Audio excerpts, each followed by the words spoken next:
샬롬, 말씀 읽어주는 김기웅 목사입니다. 오늘도 기대하는 마음과 사모하는 마음을 가지고 하나님의 말씀 함께 읽겠습니다. 열왕기하 2장 15절부터 25절까지의 말씀입니다. 여리고에서 온 예언자 수련생들은 자기들이 서 있던 곳에서 그 모든 광경을 보았다. 그들은 엘리야의 영이 엘리사 안에 살아있다 고 말하면서 예를 갖추어 그를 맞이했다. 이어서 그들이 말했다. 우리에게 무슨 일이든 시키십시오. 여기 믿을 만한 사람 10명이 있습니다. 그들을 보내어 선생님의 스승을 찾게 하십시오. 하나님의 영이 그를 어떤 산으로 쓸어 가셨거나 먼 골짜기에 떨어뜨렸을지도 모릅니다. 엘리사가 말했다. 아니다, 보내지 마라. 그런데도 그들이 성가시게 간청하자 결국 그는 뜻을 굽혔다. 그렇다면 사람들을 보내 찾아보아라. 그들이 10명을 보내어 사흘 동안이나 샅샅이 살폈으나 아무것도 찾지 못했다. 마침내 그들이 여리고에 있는 엘리사에게 돌아왔다. 그가 그들에게 말했다. 그것 보아라. 내가 말하지 않았느냐. 하루는 그 성읍 사람들이 엘리사에게 말했다. 선생님께서도 아시는 것처럼 우리 성읍은 위치가 아주 좋습니다. 그러나 물이 더러워서 아무것도 자라지 못합니다. 그가 말했다. 새 대접에 소금을 조금 넣어 내게 가져오십시오. 그러자 그들이 그 말대로 했다. 엘리사는 샘으로 가서 그 안에 소금을 뿌리고 이렇게 선포했다. 하나님의 말씀입니다. 내가 이 물을 깨끗하게 했다. 다시는 이 물이 너희를 죽이거나 너희 땅을 오염시키지 못할 것이다. 엘리사의 말대로 물은 깨끗하게 되었고 오늘까지도 그대로 남아있다. 또 한 번은 엘리사가 베델로 가고 있는데 어린아이들이 성읍에서 나와 아이 대머리 늙은이야 저리 꺼져라 대머리야 하며 그를 조롱했다. 엘리사가 돌아서서 그들을 보고는 하나님의 이름으로 저주했다. 그때 곰 2마리가 수풀에서 뛰어나와 42명의 아이들을 모두 덮쳐 갈기갈기 찢어 놓았다. 엘리사는 계속해서 갈멜산으로 갔다가 거기서 다시 사마리아로 돌아왔다. 이것은 하나님의 말씀입니다. 기도해 주셔서 어제 남북사랑학교 개학수련회 잘 다녀왔습니다. 네, 언제나 이렇게 함께 기도해 주시는 마리모 가족들이 있어서 든든한 거 아시죠? 네, 계속 잘 부탁드립니다. 오늘 말씀은 내용상 죄송합니다. 두 부분으로 나눠서 생각해 볼 수 있습니다. 먼저 첫 번째 15절부터 18절 어리석은 선지자의 제자들에 대해서 이야기를 하고 있어요. 엘리야와 동일한 권능을 행하는 엘리사의 모습을 본 제자들은요, 하나님의 영이 그에게 임했다는 것을 알고 엎드려 절합니다. 15절의 말씀이에요. 맞은편 여리고에 있는 선지자의 제자들이 그를 보며 말하기를 엘리야의 성령이 하시는 역사가 엘리사 위에 머물렀다 하고 그에게 나아가 땅에 엎드려 그에게 경배하였다라고 이야기합니다. 아주 옳은 모습, 멋진 모습을 보여주고 있는 거죠. 하지만 어리석게도 그들은 혹시 어딘가에 떨어져 있을지도 모르는 엘리야의 시체를 찾게 해달라고 간청을 하게 됩니다.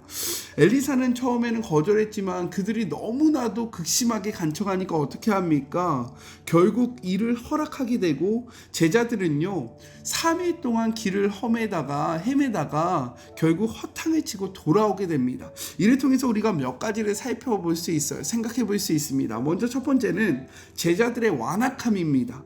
엘리사를 새 스승으로 예우하고 자기들을 당신의 종이라고 불렀지만 정작 그들은 스승의 첫 명령을 불순종합니다. 가지 말라고 했는데 끝까지 갔다라는 거예요. 예수님은 이렇게 말씀하시죠. 마태복음 15장 8절의 말씀입니다. 이 백성이 입술로는 나를 공경하되 마음은 내게서 멀도다 라고 이야기해요. 제자들도 마찬가지거죠. 입술로는 나의 스승님, 당신은 참 위대하십니다 라고 고백하고 인정하고 있지만 실제로는요, 그 엘리사의 말에 불순종하는 모습을 보여주고 있다는 겁니다.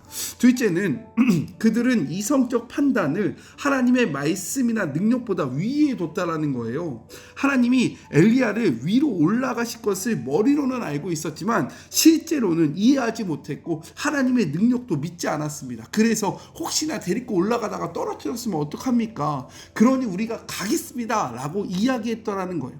하나님의 능력도 무시했고요, 믿지 못했고, 그리고 하나님의 말씀과 하나님의 그 능력을 자신들의 그러한 이해력보다 더 낮은 수준으로 생각했다라는 겁니다.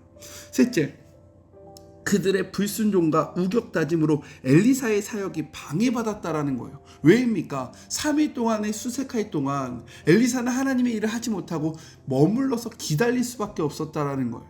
그들의 고집과 그들의 그러한 자신의 마음대로 행동하는 모습 때문에 시간이 딜레이 됐다라는 거죠. 저는 우리가 그렇게 살아가지 않기를 소망합니다. 그리고 넷째, 그럼에도 이 사건은 엘리야의 확실한 승천과 하나님의 전능함을 역설적으로 입증하고 있다는 거예요. 왜요?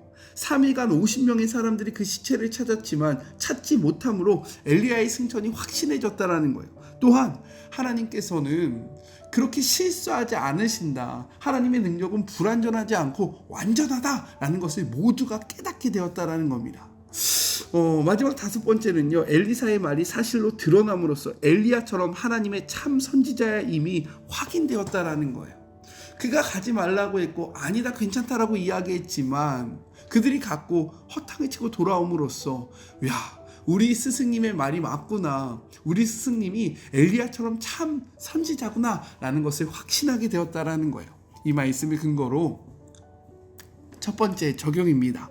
나는 하나님을 입술로 공경하고 있습니까? 삶으로 공경하고 있습니까?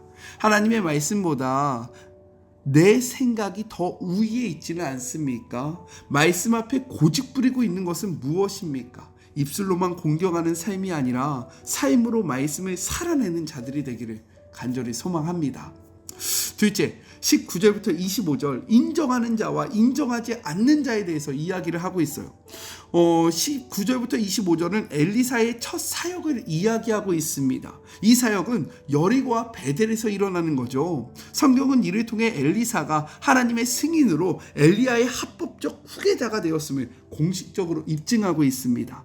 엘리사는요, 앞서 엘리야와 함께 들른 제자들의 거주 지역을 재방문함으로써 사역의 계시를 공식화했다라는 거예요. 19절부터 22절은 엘리사가 여리고 성읍에서 물의 근원의 그러한 문제를 소생시킴으로써 첫 번째 임무를 완수한 것을 보여주고 있습니다.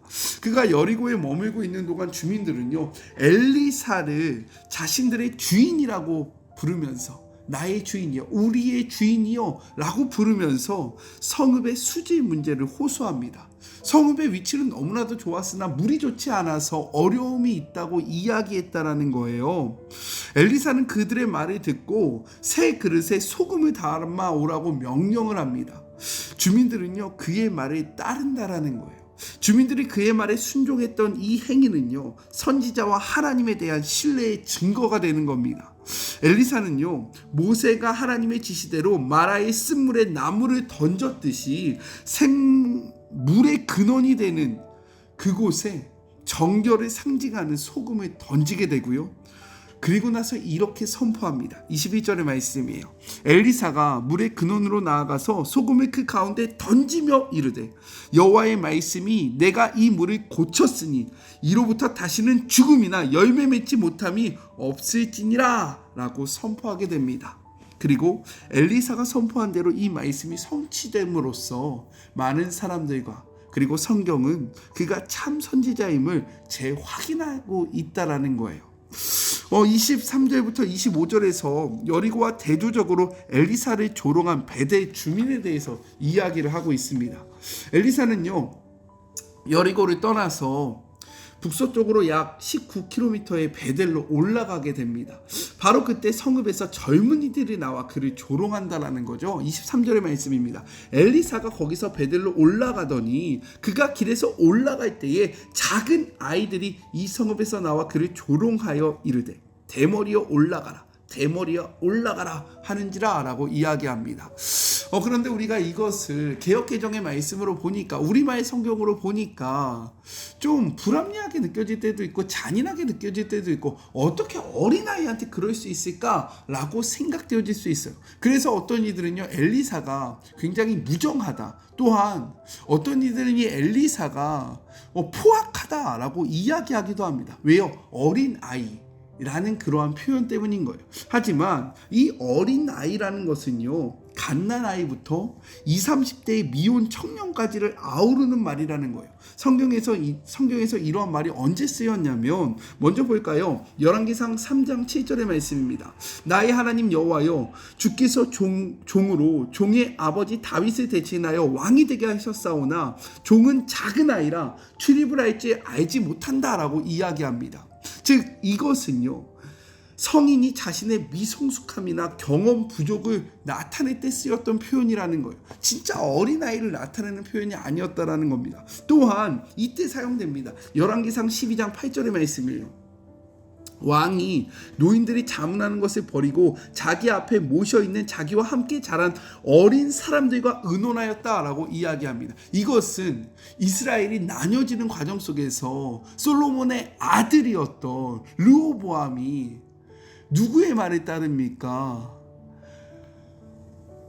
정말로 경험이 많고 지혜가 많은 어른들의 말을 따르는 것이 아니라 자기와 함께 자란 어린 아이들의 말을 따랐다라고 이야기하잖아요. 그렇기 때문에 이 말은 타인의 미성숙함을 비하할 때 사용되는 단어였다라는 거예요.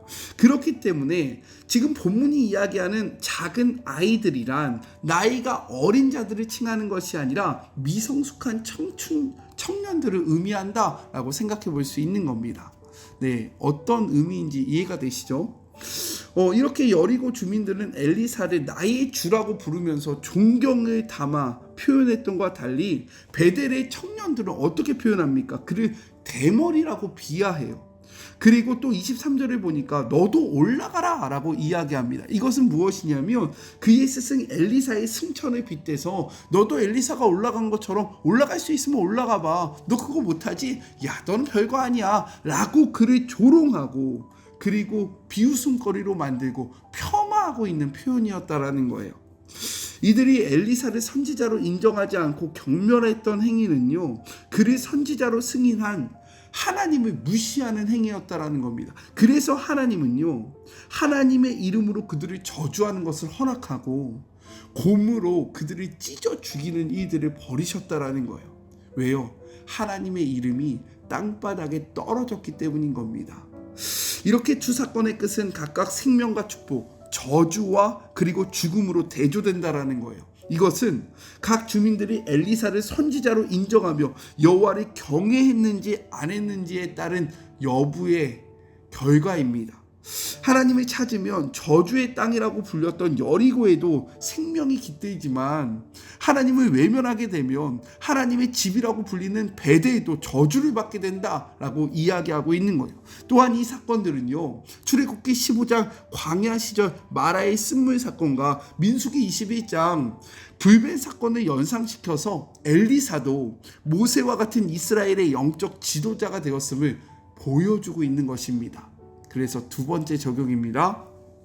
나는 하나님을 인정하는 삶을 살고 있습니까? 하나님이 세우신 자들을 존중하고 그 권위에 순종하고 있습니까? 아니면 조롱하고 비난하고 있습니까?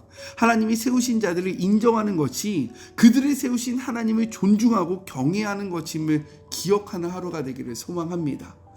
우리 같이 기도할까요? 하나님 감사합니다.